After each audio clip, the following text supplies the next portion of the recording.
Artificial intelligence and digitalization becoming a very hot topic within the agenda of Ecological Summit. And joining me today in our mobile studio is Tomas Lamanauskas, Deputy Secretary General of the International Telecommunication Union. Thank you so much for joining us today.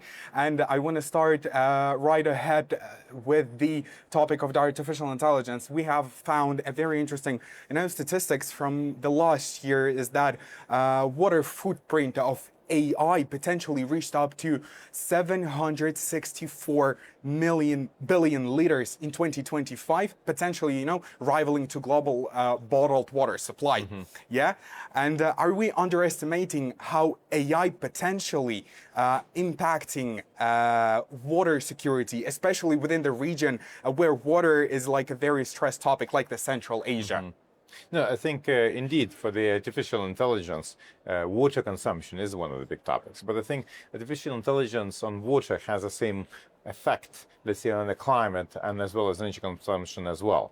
It has two sides of it, Yeah. So it has a challenging side, and you already mentioned, and I think statistics differ these days. A lot of people are still assessing, but indeed, there is an accepted fact that AI data centers need a lot of water for cooling.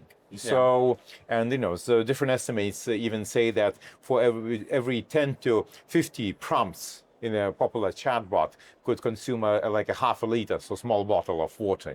But also important to recognize the positive side of artificial intelligence, that again, across the climate agenda and energy agenda, is a very powerful tool to actually help manage the same scarcity issues that we just discussed. From monitoring, both of climate change and climate effects, but in this specific context, water supply. Yeah.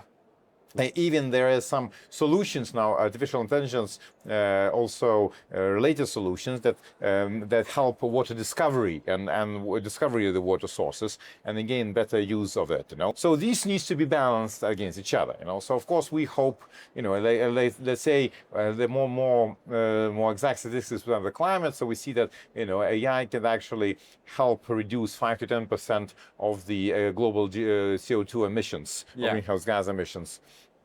By 2030, so it's a pretty powerful impact as well. Now, on the kind of mitigation side, though, it's also important. So I think today I also use in another panel this term green AI, and I think green AI. So, and I think here is really kind of that what we as the United Nations Agency for Digital Technologies talk about is that, we really promote, of course we promote digital use of digital technologies because of these powerful effects that it has, but we don't just promote any digital technology, we'll also work on really setting standards, literally standards, because we're a standardization organization, to help measure how the negative impact of these technologies as well, and once it's measured, to help mitigate as well.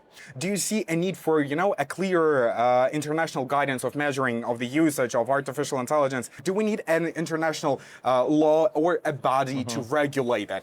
So I think that's the two parts of the question, and I'll come unpack that. So from the global ecosystem, we don't necessarily have a power, and we don't necessarily believe we need to have a power to set international law, like a hard law or regulations. This is usually the job of national governments, and then national governments coming together, sometimes they agree on international treaties. From our perspective, we help those national governments to understand the impact, to guide them how to mitigate that impact, and then as well as to help private sector parties to really then see which practices they need to implement to meet the requirements of the governments. For example, now we're working on the broader environmental aspect on AI scoring. So that means to looking in the models, how, or let's say systems, how we can score different AI applications in terms of the environmental acceptability. Just to sum up, Kazakhstan is positioning itself as a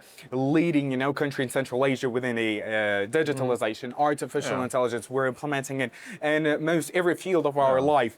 How do governments, countries like the rising middle powers should balance, rapid development of artificial intelligence, digitalization, but also keep the sustainability of the ecology, of the water supplies, of the CO2 emissions?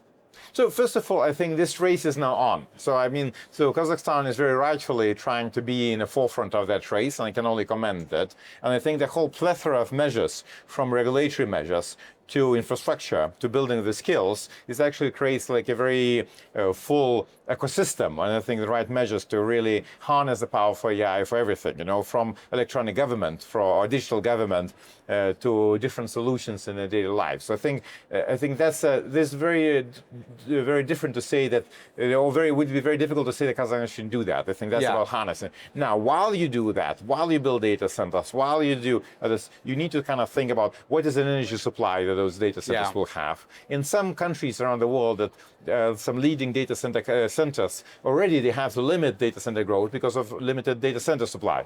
And again, the question is which energy sources those data centers will use. You know, can they use renewable data sources? You know, and here at least today I see it very sunny outside, so hopefully the renewables can be a very valid solution here. Then, so this is the energy piece of this. How you procure the energy to power this forthcoming data centers. Then, of course, how you build the data centers themselves, where you build them, and second, what type of software and others to run it. So that is really useful there. So I think it's not about stopping it. It's really about thinking as you do that, how do you implement the best practices in every piece to make sure that you mitigate that impact as much as possible. Yeah, thank you so much for joining us today, for your insightful answers, and I hope to see you soon.